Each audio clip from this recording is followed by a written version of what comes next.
আশীর্বাদ মাথায় নিয়ে শুরু করতে চলেছি আজকের নাটক সত্য কলির সাক্ষাৎ।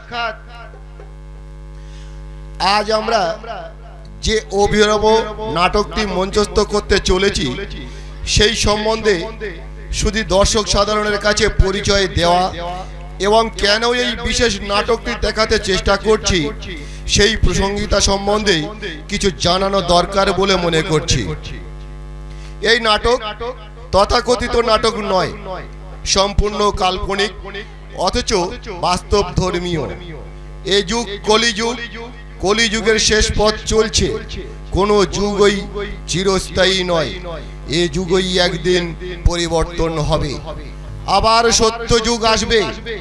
আলো অন্ধকার, জোয়ার ভাটা, অমাবস্যা পূর্ণিমা, এ হলো প্রকৃতির বিধান।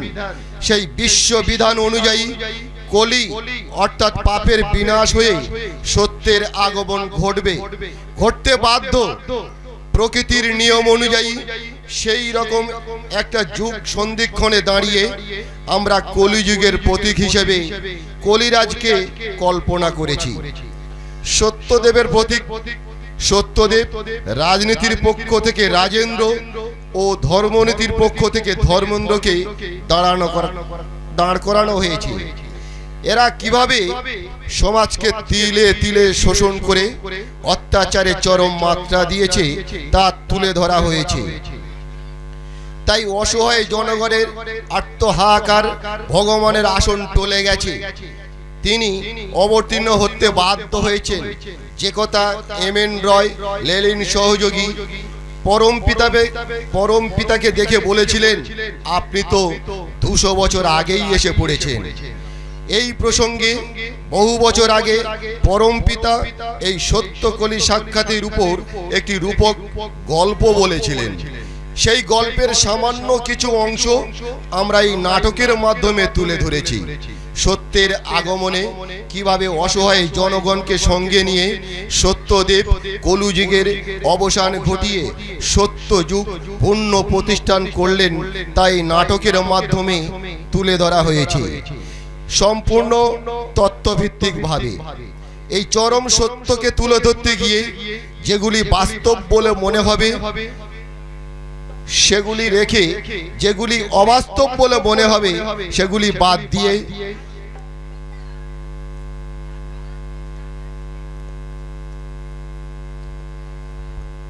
বাস্তব বলে মনে হবে, বিজ্ঞান ভিত্তিক বলে মনে হবে, সেইটুকুই আপনারা গ্রহণ করবেন, বাকিগুলো ডাস্টবিনে ফেলে দেবেন।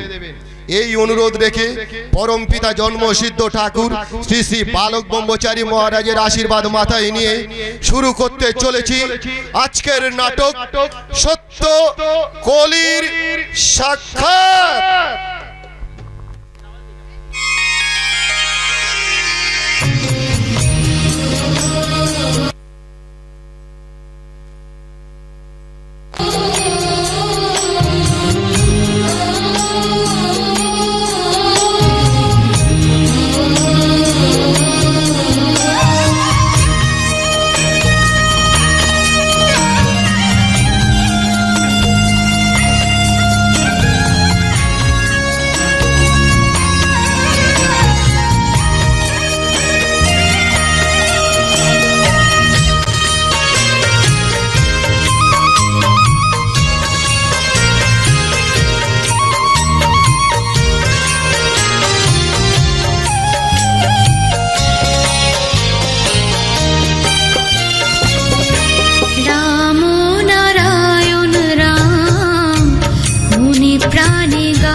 বাঁচাও বাঁচাও বাঁচাও, রক্ষা করো রক্ষা করো রক্ষা করো, হে প্রভু আমাদের রক্ষা করো।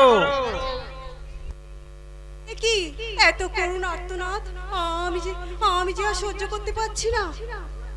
আমার সন্তানেরা অসহায় হয়ে পড়েছে, এবার ওদের উদ্ধার করা দরকার। হে নারায়ণ, হে নারায়ণ, আরে কত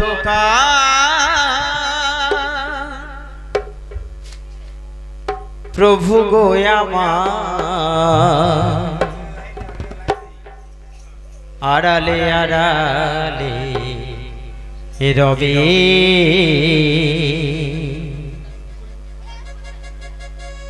তুমি আড়ালে আড়ালে রবে,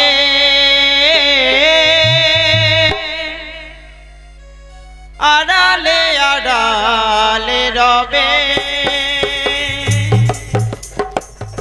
আরি কত প্রভু গো আমার, আরি কত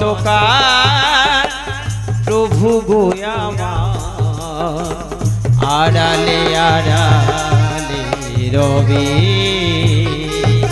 তুমি আড়ালে আড়ালে রবে, আড়ালে আড়ালে রবে।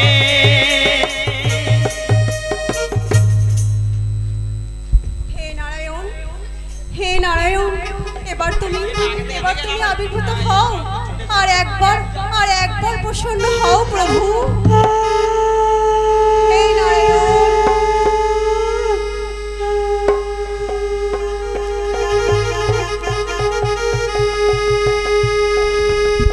বসুন্ধরা, আমি এসেছি বসুন্ধরা, বলো আমায় কেন ডাকছো? প্রভু, প্রভু তুমি এসেছো, তাকিয়ে দেখো তোমার সৃষ্টিজি আজ রসাতলে যেতে বসেছে। এটা ভবিতব্য। আমার সন্তানদের রক্তে স্নান করতে করতে আমি যে হাঁপিয়ে উঠেছি প্রভু। সৃষ্টির বিধান যে এইভাবেই সাজানো, আলো অন্ধকার, জোয়ার ভাটা, অমাবস্যা পূর্ণিমা, এই যে প্রকৃতির বিধান। আলো না থাকলে অন্ধকারে অস্তিত্বই থাকতো না। কিন্তু মা হয়ে আমি যে আর চোখে দেখতে পাচ্ছি না প্রভু। সেটা স্বাভাবিক, ঠিক আছে, আমি ভেবে দেখছি। ভেবে দেখছি বলে তো তুমি কয়েকশো বছর পার করে দিলে প্রভু। এবার তোমাকে সিদ্ধান্ত নিতেই হবে। ভাইয়ে ভাইয়ে লড়াই করে রক্ত স্নান করছে, তার থেকেও ভয়ঙ্কর ঘটনা প্রতিদিন ঘটে চলেছে। লক্ষ লক্ষ নারী জাতির উপর অত্যাচার হচ্ছে, ভ্রূণ হত্যা হচ্ছে। মা হয়ে আর কত সহ্য করবো প্রভু? তাহলে আমাকে কি করতে বলছো? প্রভু, আমি এই সৃষ্টি চাই না, তুমি নতুন সৃষ্টি করো। এই মাটি জল সব বিষাক্ত হয়ে গেছে, আর আমি এখন রজস্বলা। এই শেষবারের মতো কিছু জ্ঞানী সন্তান, কিছু বুদ্ধিদীপ্ত সন্তান সৃষ্টি করো, নতুন মানুষ, নতুন পৃথিবী। তথাস্তু, তাই হবে বসুন্ধরা, তুমি নিশ্চিন্তেই থাকো। আমি খুব শীঘ্রই আবির্ভূত হব তোমারই অবনীতলে। লীলা করব তোমার এই অসহায় সন্তানদের সাথে, যারা ওই চারানার মাত্রার মধ্যে সীমাবদ্ধ।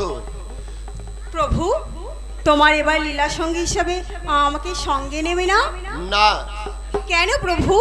তোমাকে 3 যুগ ধরে কষ্ট দিয়েছি, এবার আর তোমার সঙ্গে নেব না।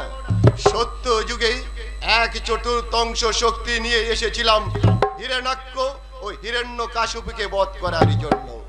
ত্রেতায় 1/2 শক্তি নিয়ে এসেছিলাম রাবণ মেঘনাথকে বধ করে রাম রাজত্ব প্রতিষ্ঠা করেছিলাম। তারপরে 1/4 শক্তি নিয়ে এসেছিলাম দুর্যোধন দুঃশাসনকে বধ করে ধর্ম রাজ্য প্রতিষ্ঠা করেছিলাম। কিন্তু কোন যুগেই সম্পূর্ণ রূপে অসুর নিধনের সম্ভব হয়নি। তাই এবারে আসবো পূর্ণ ক্ষমতা নিয়ে, পূর্ণ শক্তির অধিকারী হয়ে। এবারে কোনো অংশ শক্তি থাকবে না, আমারই মধ্যে থাকবে একাধারে শিব একাধারে সতীর ক্ষমতা।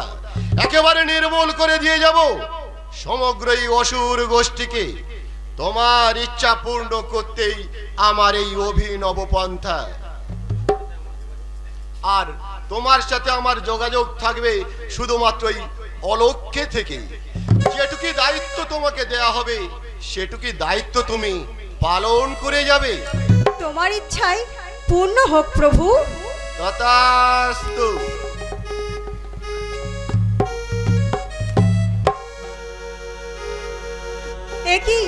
একই প্রভু যে চলে গেলেন। দু চোখেরই জল ঝরে অবিরাম, চোখেরই জল ঝরে অবিরাম, প্রভু গো তুমি রবে, তুমি আড়ালে আড়ালে রবে, আড়ালে আড়ালে রবে। আরি কত কাল প্রভু গো আমার, আরি কত কাল প্রভু গো আমার, আড়ালে আড়ালে রবে, তুমি আড়ালে আড়ালে রবে, আড়ালে আড়ালে রবে।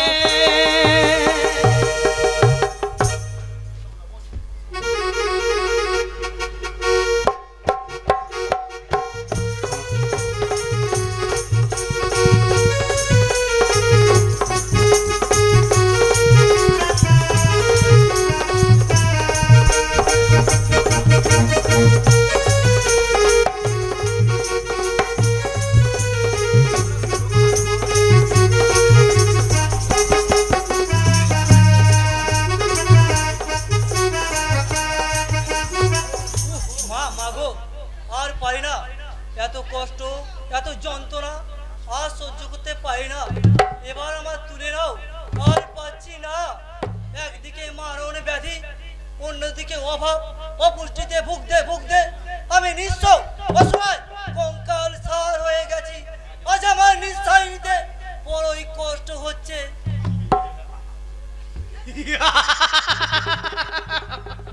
কষ্ট পেয়েছো কোথায়? আরো অনেক কষ্ট দেব, সারা গায়ে ফসকা ফেলে দেব, টিবি স্ট্রোক হার্ট অ্যাটাক ব্যাপক হারে ছড়িয়ে দেব। সবে তো দুধ চা ছেড়ে লিকার চা ধরেছ, এরপর সর্ষের তেল ছেড়ে রিফাইন তেল খাচ্ছ, সানফ্লাওয়ার তেল খাচ্ছ, এরপর জলও খেয়ে হজম করতে পারবে না। তুমি আমার কষ্ট দেখে ব্যঙ্গ করছো। ব্যঙ্গ আমি করছি কোথায়? ব্যঙ্গ তো করছো তোমরাই আমাকে নিয়ে, আমাকে তোমরা আসতে বাধ্য করেছো। Bird flu, swine flu, Ebola, আইটুমিনিয়া, ডেঙ্গু, ডিস্কো, করোনার মতো মারণ ভাইরাস, এইচএমভিভির মতো মারণ ব্যাধি তোমরাই তো ডেকে এনেছো। এইসব ভাইরাস আমার ছেলে মেয়ে রাসায়নিক সার আর বিষ প্রয়োগ করে আশার অধিক শস্য উৎপাদন করছো, বিষাক্ত মশলা দিয়ে সর্বশস্য বানাচ্ছ আর খাচ্ছ, বানাচ্ছ আর খাচ্ছ, আর খাবার পরে গ্যাসের ব্যথায় হাঁটুর ব্যথায় বাবা গো মাগো করছো। লজ্জা করে না তোমাদের? এসব কি বলছেন আপনি? ঠিকই বলছি, মানব জীবনে সুখ দুঃখ সমান ভাবে নিতে হয়, কিন্তু তোমরা কি করছো? সুখের দিনে ঠাকুরকে ভগবানকে পাছার ঠাকুর বানিয়েছো, আর দুঃখের দিনে ভগবানকে দায়ী করছো, আর সেই সাথে ভগবানের স্বর্ণপন্ন না হয়ে তোমরা বোতল বোতল মদ গিলছো, গামলার পকে যত সব। নিজেরা আবার মানুষ আমাদেরকে নিজেদেরকে মানুষ বলে দাবি করে। লজ্জা করে না? তাই বলে এত কষ্ট পেতে হবে আমাদের? আর এখন আর কতটুকু কষ্ট পেয়েছো? এর থেকে শতগুণ কষ্ট পাওয়ার জন্য অপেক্ষা করো। এরপর খেতেও পাবে না, জলও পাবে না, আলোও পাবে না, মহামারীতে আমি সয়লাভ করে দেব। কিছু মানুষের ভুলের শাস্তি সারা পৃথিবীর মানুষ কেন পাবে? তার জন্য দায়ী তোমাদের ওই বাপ দাদারা, বক্সিয়ার বোঝো? এক একটা দেশ ধ্বংস করার জন্য ওই নীল মাছির মাধ্যমে জীবাণু যুদ্ধ চালাচ্ছে, সে খবর রাখো তোমরা। আর আমাকে দোষ দিয়ে লাভ কি? আমি তোমরা নিমন্ত্রণ করতে দোষ নেই, আর আমি নিমন্ত্রণ হয়ে খেতে বসলেই দোষ। আমি মহামারী সৃষ্টি করাই আমার কাজ। তুমি যেমন যন্ত্রণার প্রতীক, আমি মহামারীর প্রতীক। এরপর যখন পরমাণু যুদ্ধ শুরু হবে, গোটা পৃথিবীর মানুষ অন্ধ বিকলাঙ্গ হয়ে পঙ্গু হয়ে যাবে। তোমরা তখন কাকে দোষ দেবে? মনে নেই সেই আমেরিকা হিরোশিমা নাগাসাকির ঘটনার কথা? আমাদের কষ্ট দেখে তোমার দুঃখ হচ্ছে না? কোটি কোটি মানুষ অনাহারে অর্ধাহারে কত কষ্ট পাচ্ছে, এটা তোমার তৃপ্তি হচ্ছে না? শেষ করে দেবো পৃথিবীর দেশের সমস্ত কোনায় কোনায় মানুষগুলোর, তবেই আমার শান্তি। আমি রক্ষকের মাধ্যমে যা মারার তো মারবো, বাকি আমার অনেক বন্ধু আছে, তারাই ফিনিশিংটা দিয়ে দেবে। দেখবে দেখবে তাদের, ওই দেখো। তোমার মাথা নড়ছে কেন? তবে কি আমি মারা যাবো? না,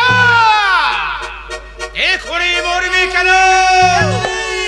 সবেই তো আমি সিগন্যাল দিচ্ছি। কে তুমি?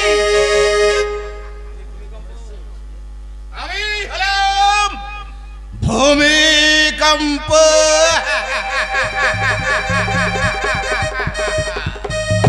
আমার বন্ধু যে এখনই আমায় ডাকলো যে। তুমি কি সব শেষ করে দিতে চাও? ওই মহামারী আর কজনকে মারবে? মারবো তো আমি, ছাড়ে মুড়ে সব আমি শেষ করে দেব।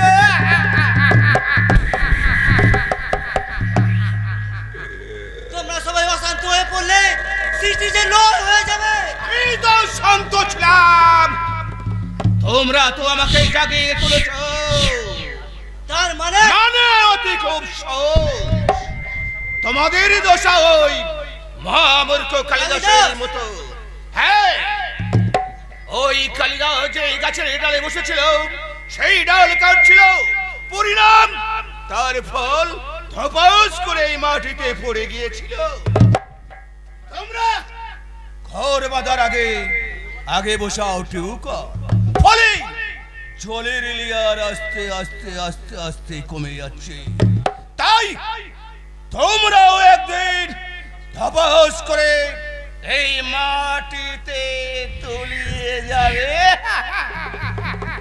তার এই জন্য পৃথিবী জুড়ে এত ভূমিকম্প শুরু হয়ে গেছে।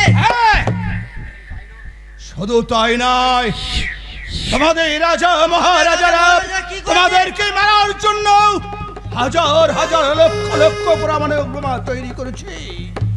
আজ এই গোটা পৃথিবীর বুকে কয়েক লক্ষ পরমাণু বোমা তৈরি করেছেন ওই টেস্টিং করার জন্য। তাই এই মাটির নিচে, এই জলের তলায়, তাই আমার ঘুম ভেঙে গেছে। সে কি? এইভাবে তো কোনোদিন ভাবিনি। আরে ভেবে কোনো লাভ নেই, ধ্বংস করে দেব সব। এই গোটা পৃথিবীর 12টা ভূখণ্ড আমি জলের তলায় তলিয়ে দেব। এত অস্ত্রবল, এত জনবল, সব জলের তলায় আমি নাকানি চোপানি খাব। এই বিষাক্ত মাটি আর রাখা যাবে না, কারণ এই মাটিতে রক্ত বিচের দল বাসা বেঁধেছে, উচিত না। মানে ওই সমুদ্রে নিয়ে যেতে আমি নতুন মাটি তুলব, নতুন প্লেট। তারই জন্য ওই অসুর শয়তান শোষক মানুষ গোষ্ঠীকে 12 আনা আমি জলের তলায় তলিয়ে দেব। ওই আমেরিকার বড় অহংকার হয়েছে। হ্যাঁ, ওকে আমি পথের ভিখারি বানিয়ে ছাড়ব। শুধু আমেরিকা নয়, আফ্রিকা, অস্ট্রেলিয়া, সব আমি জলের তলায় তলিয়ে দেব। কোনো অস্তিত্ব আমি রাখবো না। এই জন্য তোমরা এত নিষ্ঠুর হয়ে উঠেছো। হ্যাঁ, তোমরা তো আমাদের নিষ্ঠুর হয়ে উঠতে বাধ্য করেছো। তোমরা যখন অবহেলা ক্রমে হাজার হাজার লক্ষ লক্ষ মানুষকে খুন করেছো, কারণে অকারণে প্রাণী হত্যা করেছো, তখন এই জ্ঞানের তত্ত্ব তোমাদের কোথায় ছিল? নিজেদের স্বার্থ সিদ্ধি করার জন্য তোমরা যা ইচ্ছা তাই করেছো।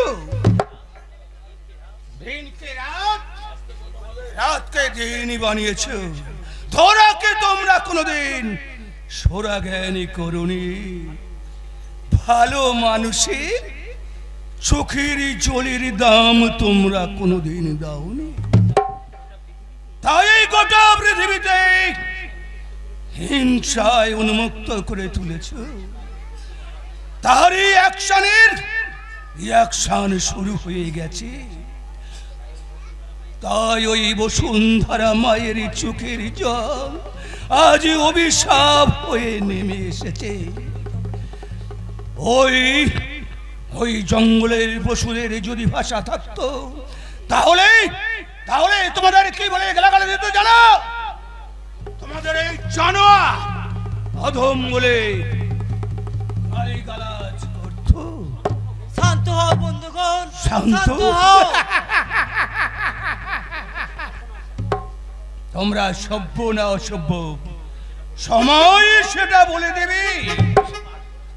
তোমরা যে এত পাপ করেছো যে সেই পাপ ধুয়ে মুছে সাফ করার জন্য ওই বন্যা বন্ধুকে তৈরি থাকতে বলা হয়েছে। শুনতে চাও তার বক্তব্য? হ্যাঁ, তাহলে ওই শোনো তার বক্তব্য। আমি এখন খুব ব্যস্ত, আমি চললাম ওই হিমালয়ের দিকে।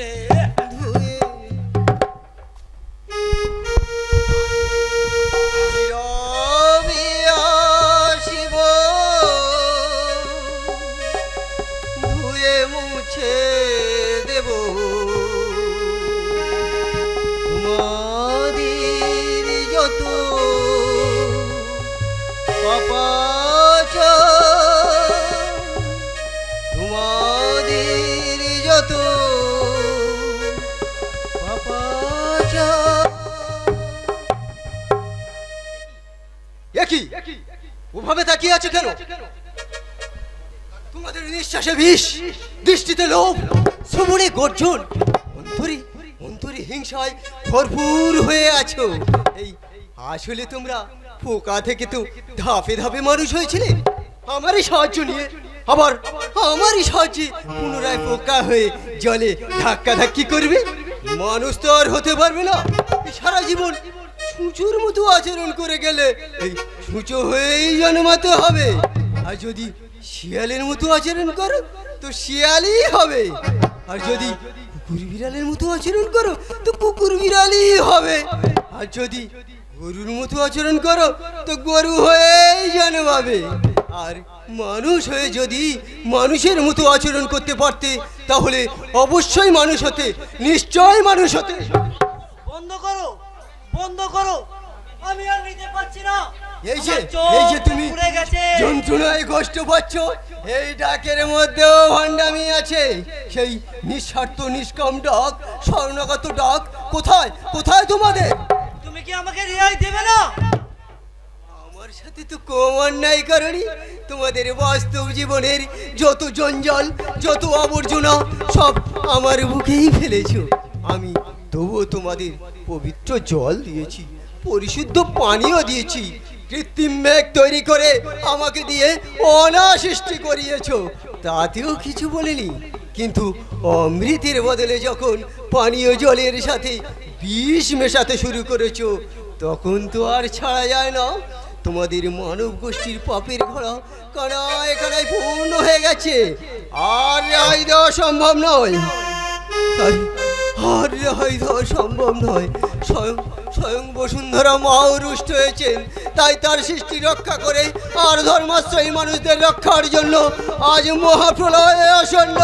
মহাপ্রলয় ছাড়া আমাদের কোনো রাস্তা নেই। না, কোনো রাস্তা নেই। এই ধ্বংসের উন্মাদনায় মেতেছে মানুষ। এই দোষ শুধুমাত্র তোমাদের একার নয়। এই তোমাদের রাজত্বের রাজা এই কলিরাজের সংবিধান এইভাবেই পরিচালিত হয়েছে।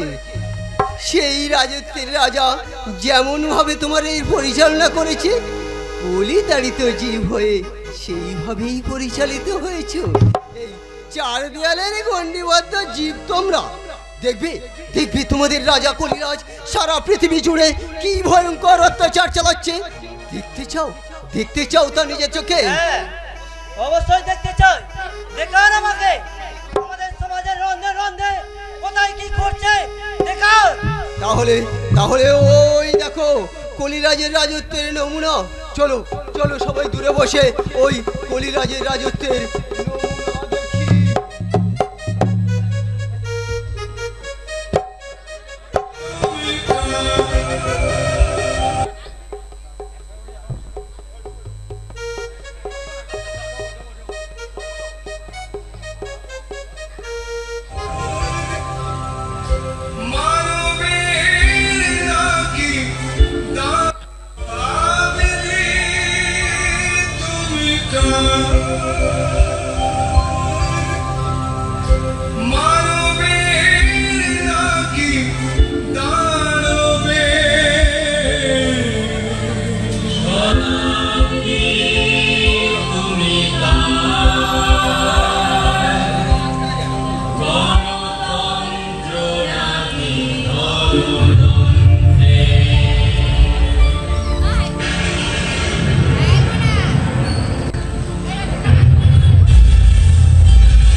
জীবনকে কাছে টানছে ঝড়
প্রভু আমাদের রক্ষা করো, আমাদের রক্ষা করো, বাঁচাও বাঁচাও বাঁচাও। হে সৃষ্টিকর্তা আমাদের রক্ষা করো, বাঁচাও বাঁচাও বাঁচাও।